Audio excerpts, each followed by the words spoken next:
The Virgin Bride, Billionaires Brides Number 3. Chapter 1. His name was Lucas Reyes. At least that was the name he preferred. He was also His Highness Prince Lucas Carlos Alessandro Reyes Sanchez of Andalusia and Castile, heir to a throne that had ceased to exist centuries ago, which made him the great-great-great Dios, too many greats to count, grandson of a king who had been among the conquistadores who tamed a distant land. That land was America, and as far as Lucas could tell, once you reached Texas you knew that those conquistadores only thought they had tamed the land. Or so it seemed on this hot summer afternoon. Lucas was driving his rented car along an unpaved excuse for a road beneath the glare of a merciless sun. Rain clouds hung on the distant horizon. At first, he'd foolishly thought they would bring some relief, but the clouds seemed painted on an endless blue sky. Nothing moved except for the car, and the engine seemed to require more effort to manage even that. Lucas tightened his hands on the steering wheel and mouthed a short, succinct oath. He was on his way to a place called El Rancho Grande. His grandfather had been in communication with its owner, Aloysius McDonough, who had assured them via email this road would lead straight to it. And pigs can fly, Lucas thought dourly. The road was taking him nowhere except further into sagebrush and tumbleweed. And the only thing he'd seen thus far that was close to Grande was an enormous rattlesnake. The sight of the snake had sent Lucas's mistress into near hysteria. "A python," she'd screeched. "Oh God, Lucas, a python!" He thought of pointing out that pythons didn't live in North America, then decided against it. Delia wouldn't give a damn if the creature curled by the side of the road was an alligator. It would be just one more thing to gripe about. She'd spent most of the first hour telling him the landscape was dull, and the rental car was horrible. At least they could agree on that. One glance at a map and Lucas had told his PA to arrange for a truck or an SUV, but the girl behind the rental counter insisted his PA had booked what looked to Lucas like an anchovy tin on wheels. He protested, but it got him nowhere. The car was all they had available. "But we might have something else tomorrow," the girl had said brightly. "And spend more time on this fool's errand?" Lucas snorted. That wasn't an option. So he'd signed for the anchovy tin, then listened to Delia whine when he said there was no room for her overnight suitcase, hanging garment bag, bulky makeup and jewelry cases in the minuscule trunk. "We're not going to be more than a few hours at the most," he'd said impatiently. Still, she'd protested, and he'd finally told her she had two choices.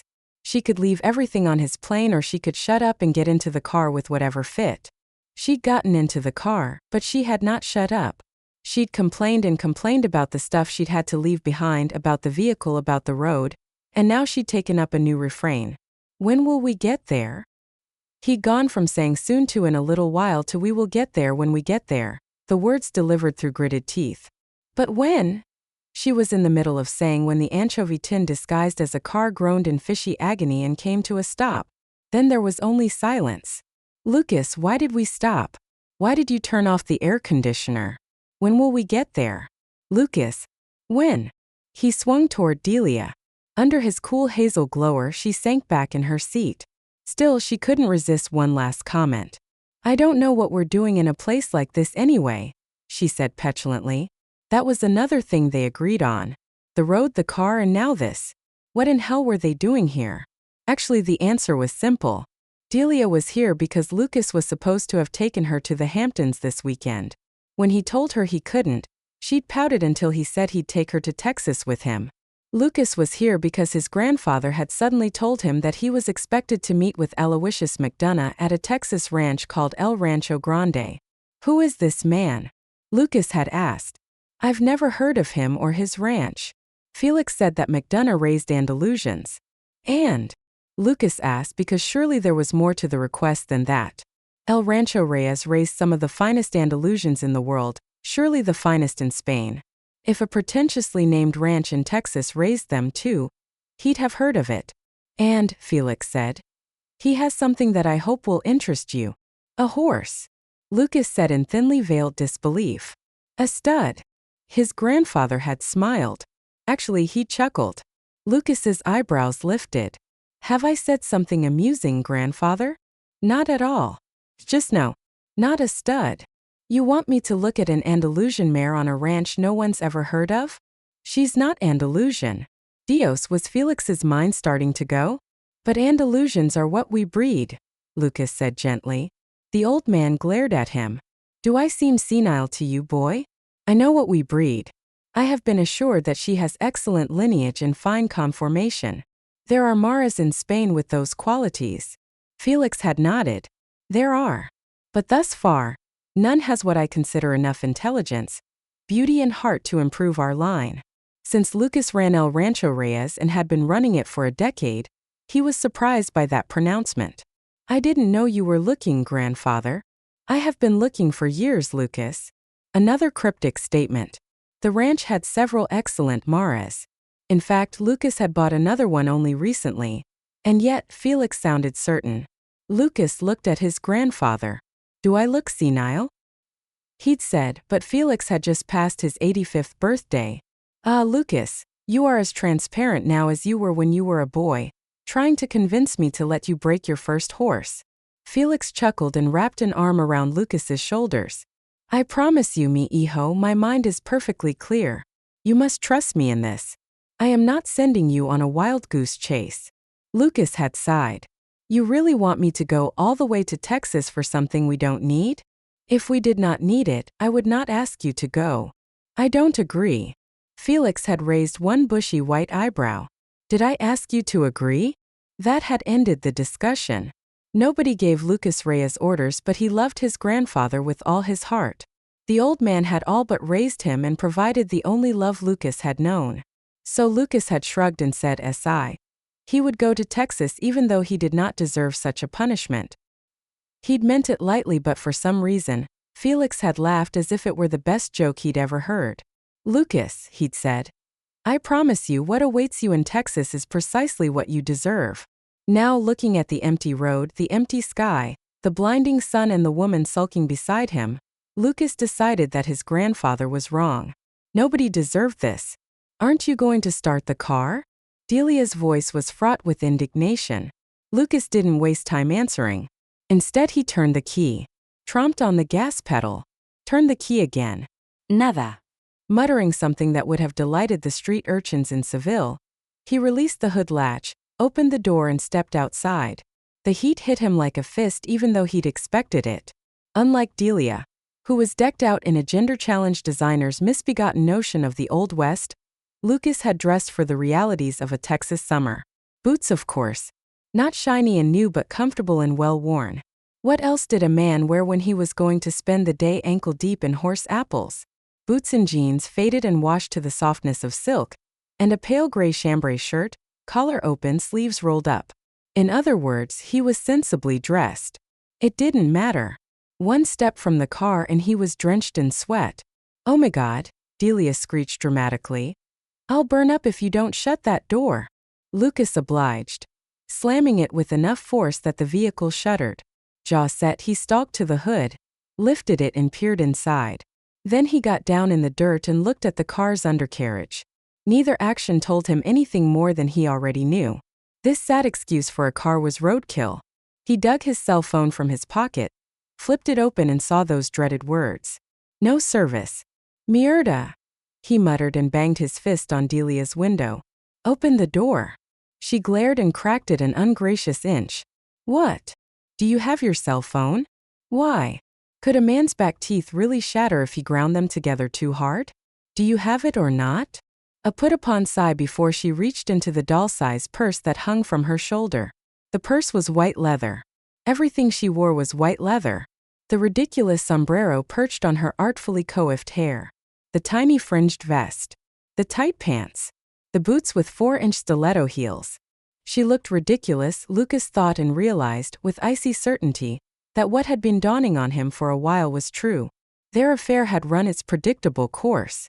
As soon as they got back to New York, he'd end it. As if she'd read his mind, Delia all but slapped the phone into his outstretched palm. A glance told him she used a different wireless provider. Maybe there was hope. At least, when he flipped the phone open, he didn't see the ominous no service. But he couldn't get a transmission bar either. He held the phone at arm's length. At shoulder height. He went through the inane dance steps of the frustrated wireless user. Nothing. Cursing under his breath, he went to the front of the car. To the rear. Trotted up the road. Down the road. Stepped across the narrow, gravel-filled culvert that ran alongside it. Step back into the road. Into the middle of the road. Miracle of miracles, a bar blinked to life on the screen. Lucas grinned, pumped his fist in the air, and lost the bar. Easy, he told himself, easy. Move an inch at a time. Watch that screen. Yes, the bar was back. And another. And another. Loco. His head came up. A horse the size of a brontosaurus was galloping toward him. A rider hunched over its neck. He saw the animal's dilated nostrils, heard the pounding of its hooves. Damn it, look it! The yell came from the rider. Lucas jumped back, stumbled and rolled into the culvert as the horse thundered past with barely an inch to spare. Lucas shot to his feet. He shouted. The rider looked back. Lucas saw a worn ball cap, a grungy t-shirt, jeans, boots, and a boy's startled face. The rider was a kid, damn it, skinny and long-legged, riding without a saddle or stirrups. Was riding people down what passed for fun in this anteroom of hell? Lucas shook his fist. Let fly with a string of Spanish obscenities. The kid laughed. Fury welled in Lucas's gut. If only the damned car worked. He'd jump into it, gun the engine, catch up to the horse, pull the reckless brat off its back and teach him a lesson. A gust of wind swept down from out of nowhere, plucked at the dust rising in the horse's wake. When it settled, horse and rider were gone. Lucas? Are you all right? He shot a look at the car. The near collision had, at least, driven Delia out of it. I'm fine, he growled. That horrid animal. I thought it had killed you. Lucas dusted off his jeans. And you wondered, he said tersely, how in hell you'd get out of here on your own. You're in a horrible mood today, Lucas. I was worried about you. Yes, perhaps I did wonder. Delia's eyes widened. She giggled. You find this amusing? Well, no. It's just that you have something in your hair. He reached up, closed his fingers around a handful of tumbleweed and threw it aside. I'm delighted to be the source of your entertainment. Don't be such a grouch. Delia slapped her hands on her hips. You can't blame me for. No, his voice was flat as he walked toward her. I blame only myself for our situation, Delia. Not you. Her expression brightened. I'm glad you understand. Lucas reached into the car for his hat. Then he patted his thigh. Put your foot here. Delia gave a breathy laugh. Lucas, she purred. Do you really think this is the place to? Your foot, he said impatiently. Smiling, she leaned back against the door, raised one leg and put it against his thigh. He grunted, took her foot in his hands and broke off the heel of her boot. Hey! Delia jerked her leg back. What are you doing? Do you have any idea what I paid for these boots? No, he said bluntly. But I will, once I see my Amex bill this month. His eyes met hers. Or are you going to tell me I didn't pay for that ridiculous outfit you're wearing? Ridiculous? I'll have you know. Lucas squatted down, grabbed her other foot and snapped the heel off that boot too. Now you'll be able to walk. Walk. Her voice rose. Walk where? I am not walking anywhere in this heat on this road with pythons and wild horses and crazy people all around. Lucas? Lucas, where are you going? He didn't answer. After a moment, she came trotting up alongside him. I hate this place, she muttered. Never take me to Texas again. He would never take her anywhere again, he thought grimly. That was something else on which they could agree. 20 minutes and 1,000 complaints later, he heard the grumble of an engine. A red pickup appeared on the horizon. Thank God, Delia said dramatically and sank down on the edge of the road. Lucas stepped into the truck's path. It was going to stop one way or another. The hot, endless trudge to nowhere was bad enough, but if he had to spend another minute listening to Delia. The truck slowed. Stopped. The driver's door opened. A kid stepped out and Lucas felt his blood pressure rise. Was it the one who'd almost ridden him down? It wasn't. The rider had been slender with big dark eyes and black curls tumbling over his forehead from under his hat. This boy was red-headed and chunky. Howdy. Flaking letters on the truck's door spelled out El Rancho Grande. El Rancho Bancrupto, judging by the condition of the ancient vehicle. Heard you folks might need a ride. And just who precisely did you hear that from? Lucas said tightly. A boy riding a war horse? The kid chuckled. That's funny, mister.